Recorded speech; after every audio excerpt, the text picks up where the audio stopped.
welcome. You're out in the countryside. Yeah, I'm swatting the flies away. I'm telling you, this is the southern heat here. The weather, it's amazing. But it's Nice. so beautiful out here. I had to sit out here. I'm sitting right in the middle of the street, by the way, if you can't notice. You're in the middle of the road. I didn't see the road. I need to dodge cars as they pass by here. All right. Okay. Nice. Welcome. Good evening. This is probably the latest we've ever gone live and kind of unannounced. Welcome everybody to Chaps Mini Cultures at a later hour of the day, because you bloody people on the Pacific Coast, you won't get up soon enough to watch us when we do it live. So this one's for you. All right. Now you have no more excuse.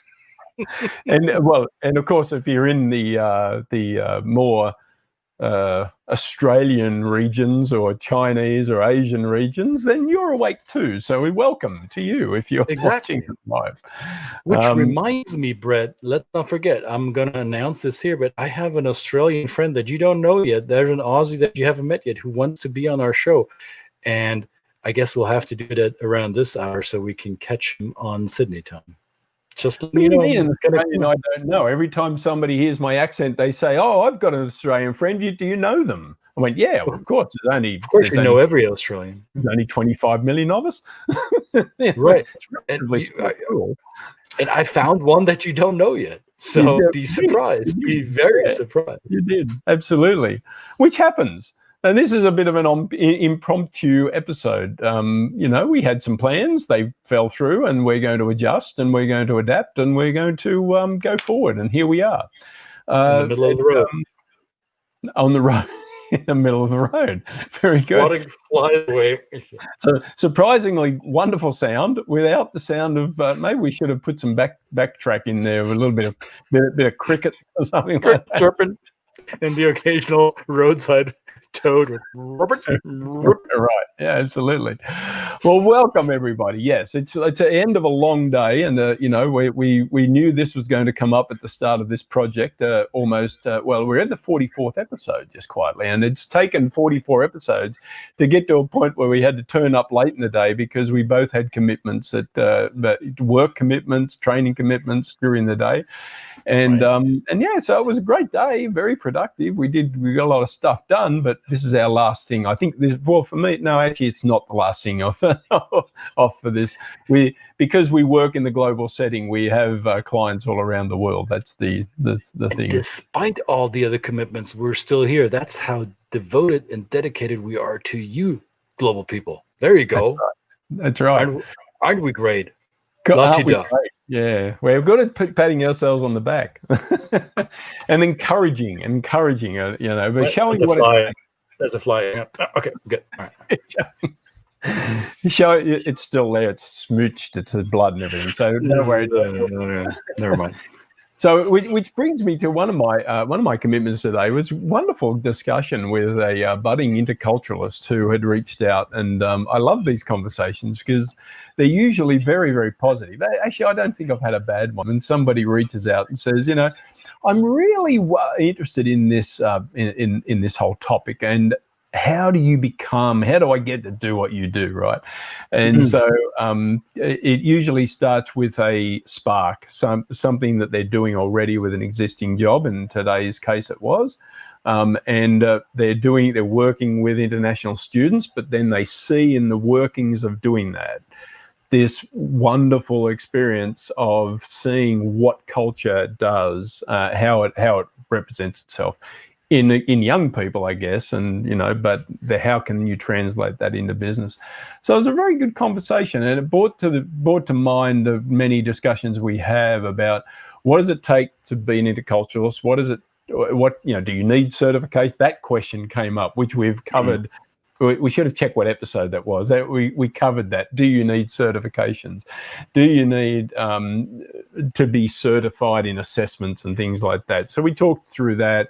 We talked about focusing in on your client, whether it be sticking with students, whether it be expanding into executive training and coaching. Mm-hmm. These discussions are very multifaceted. So I really enjoyed it.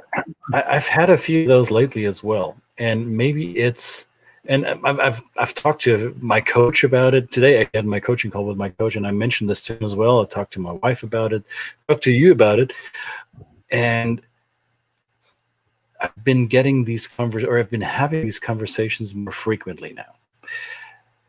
And I'm wondering, is it because I'm getting older and more experienced, and I've been around the block for a little longer than many others in the industry, that people recognize me as somebody who, or you and me as somebody who's been doing this work for a while, and so they ask you and me about this?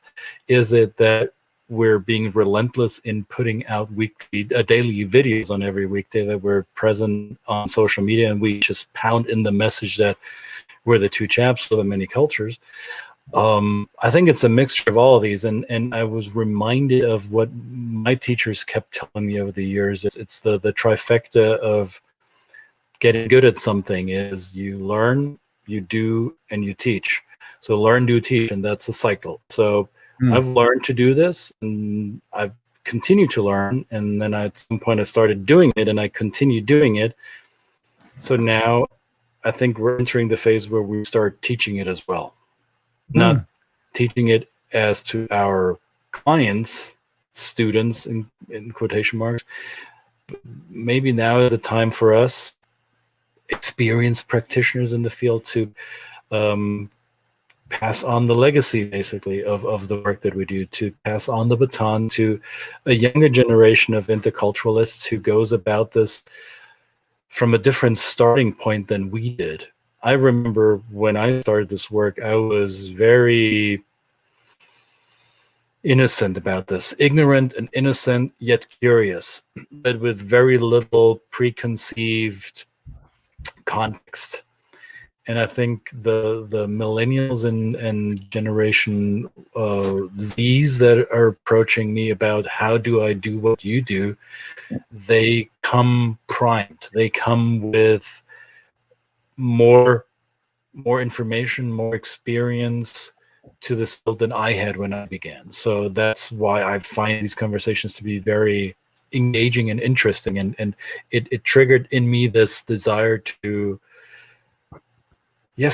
be a mentor to those who come after us, because once I'm done doing what I do, because I was stung by that bug that is going to hit me at one point, and I'll be out and done and mic drop and it's over, who else is going to do our work? And I think it would behoove people like you and me to ensure quality of the next generation who does what we do, and they hopefully do it better than we do. Yeah. Well, that's the whole idea. Yeah. I think I love that trifecta. I love that, and it just for those, well, nobody would know this, but yeah, last night I shared a show with Christian about a gentleman in the New York theater scene, right? Which he did exactly that, and he had a massive, somebody I'd never heard of, right? George Tabori. Let's name the man, Georgi Tabori, right? Yeah, George Tabori, who collaborated with now I'm going to forget his name. It's been a long day. But it was a collaboration in the New York theater scene that brought in, I mean, these actors that were in this theater scene, this small theater group called the American Theater, were some of the best we know, the biggest names of today, right? They're just household names. Kirk Douglas, these are Michael Douglas. There's just so many big names that came out of this. And this was basically somebody who just started out in theatre, got interested in it, learnt the craft, and then went on and said, I can pass this on. And still at 97, he is still teaching this 4 times a week, the same class that he's been doing since 1956. It's like, wow, that's bananas, right? So I don't think we've got that left in us. Well, maybe we have. We're only young men. Who's to know? I mean, good Vegemite consumption will conserve you forever, I guess. And for me, it's pretzel, sausage, and beer. We'll just Come on, Yeah. we'll be old. But His name is Win Handeman. That's the name of the guy. Win Handeman, who worked with George Tabori. So Win Handeman, who I'd never heard of, and yet he's had such a huge effect on the theatre scene and ergo the entertainment scene in what we see in movies and things like that. I need to watch that documentary. So it's called "It Takes a Lunatic," right? That's Takes a Lunatic. Yes, I recommend anybody who's looking for something to watch. It Takes a Lunatic, a documentary, and actually filmed in kind of a theatre art house type of style, which is really fun to watch too. You know, but it was just so insightful and showing that this guy had this training, the spark of doing kind of like we're describing. We got the spark of doing intercultural work. He got the spark of theatre. He went into it not really as an actor, but really as a producer and a director, and then brought in. He recognized, and the other great aspect about it, I think was really impactful, is that there was no limit and no definitive focus on who and how people came to this theatre. He did really cutting edge work in the theatre with people of color and Asian Americans and LGBTQ community as well. It was fantastic. So what brought this up for you was the fact that you can only become good at something if you have somebody to teach you a few things, right? So you learn from somebody who's been down that path before you. You just follow a trail that somebody else blazed for you, and you expand that trail with your footprint. And then so you learn, and then you start doing. You practice what you learned, and at some point it's your job to teach it to those who walk behind you. Right. And I never thought about this when I was younger, to be honest. I was short-sighted around this. When I was in my 30s and early 40s, I thought, well, I got to earn my job. It's about proving myself in my field. It's about showing how good I am, and hey, look, I'm competent. I can do this. It never crossed my mind that at some point people might actually ask me to show them how to do it. Yeah. And when that first happened, I thought, dang it, I'm not that old yet. How's this happening? So I'm not sure if this is an age thing. I'm not really sure, but I'm pushing 50 this year. So maybe it is. It has to do with age. Maybe, I don't know. Well, that's another aspect to remember. I didn't think of that. There's another aspect of that when we're talking to these to people like this that are kind of like younger than us, looking to come into the field, is that I wish I'd have known that, like when I started in the field, to prepare myself to teach it a little bit better. So as you're going along, remember that you've got to remember it through the lens of looking forward to the day when somebody's going to come to you and say, can you teach me what you do? Now, I think that inherently, if you in our work, we're trained to be teachers, we're trained to be coaches, we're trained to be facilitators. So I think probably comes with the territory. Right. And hindsight is always 2020, or this year is always going to be 2020. I'm sorry, stupid pun. In hindsight, we're always, that was a dad joke. I'm sorry. So in hindsight, we're always smarter, right? So of course I should have taken notes when I was 27, and I didn't. It still turned out okay. So, but what this brings up is, I'm going to place this underneath our beautiful faces. I don't want your questions necessarily. Sure, I want your questions, but this is a standard block that we bring in. But what we would like to know from you as you're watching this, and if you know somebody who is looking to enter our field, or maybe it's you who are watching us ramble on aimlessly on a Thursday evening about our days, if it's you who asked me or ask Brett about how do you do what we do, how do you get into this field, I'd be curious to find out what are the elements, what are the tools that you would expect to find in that toolbox. Because there are certification courses out there. There are other people who teach to the next generation what they do. But what Brett and I do is a little different from what others in the field do. This is not a uniform, standardized field, professional field. So there are many, many different shades of intercultural work. So that's why I'm curious. What when you get a toolbox, when you know you want to get this toolbox to be a good interculturalist, an efficient interculturalist, what do you expect to be in that tool? What elements, what individual tools do you expect to find in that? And I'd like to know that from you. So put your comments or questions or those expectations in the chat box, or send us a direct message. You find us on Facebook, you find us on YouTube. There's ways to engage with us that do not require the open forum. It's up to you how you want to bring that to our attention. But consider it like a little bit of a survey. Consider it a market research, because Brett and I know that this isn't just two chaps talking about this. We also know that there is an outcome at this. There is something that we can pass on to those of you who want to do what we do. And it works a lot better if we manage the expectations, yours and ours. So let us know what it is you would like to find in that toolbox. Yeah.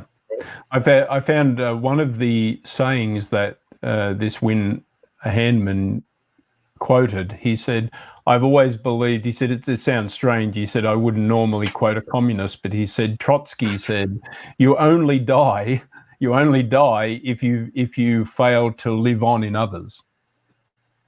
That's an impactful statement. Now, he said, it could have been said by somebody better, but he said, at the end of the day, it's a pretty good statement, no matter who said it, right?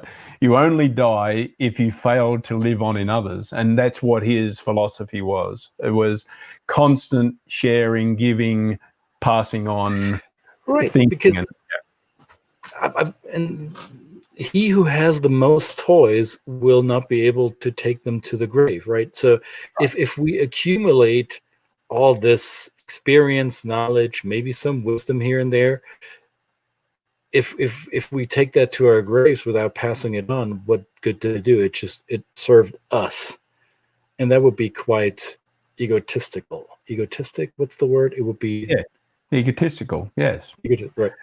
Like Seth Godin says, you are doing a disservice if you don't share your information, if you don't pass your information, right? The world deserves to hear from you, and you're being selfish if you don't pass it on.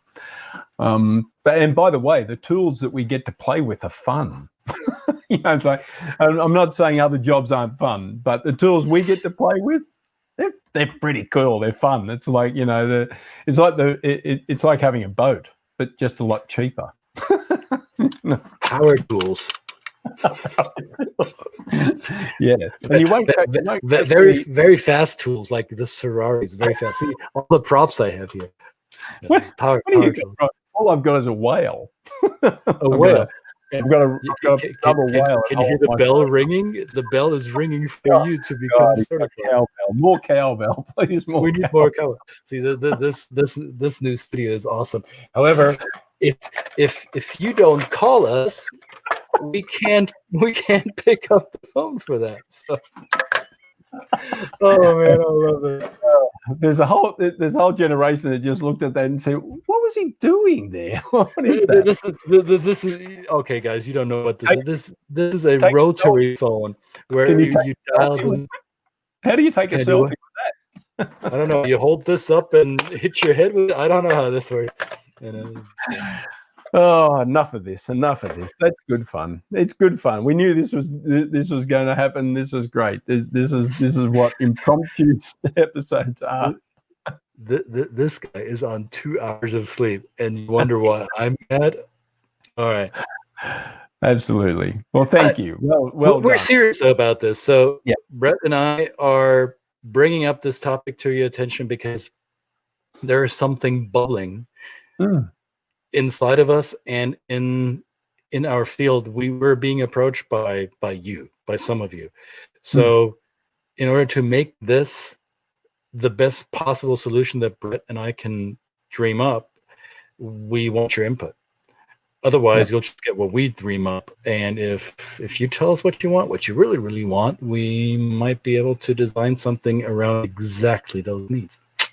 How's that? You don't want to know what goes on in this head when he dreams. Oh man, I should introduce you to an Australian shrink that you don't know yet, but he will get that out of you. Absolutely. All right, man. Well, that's great fun. Yes, absolutely. Respond to our pleading, and also subscribe to our YouTube channels for more of this stuff. For more of this travesty. Tomorrow, we have a guest tomorrow. Oh, I'm excited. Yeah. Is it going to be a good one? Really interesting topic about building your career, continuing to build and grow your career when you're on an international assignment, when you're working abroad. I mean, this is a long overdue topic, I think, for us, and great. We've got one of the best people in the field, so we're not going to give it up. Just here, no, we're not going to give it up. By the way, you can go to the Facebook page and the YouTube; it's already scheduled. See it anyway. So no spoilers here. Spoilers only for subscribers. There you go. That's right. Only subscribers. Come into the realm. Two Chaps, many cultures out for now. Have a wonderful Thursday, rest of a Thursday, whatever it is on your end of the globe.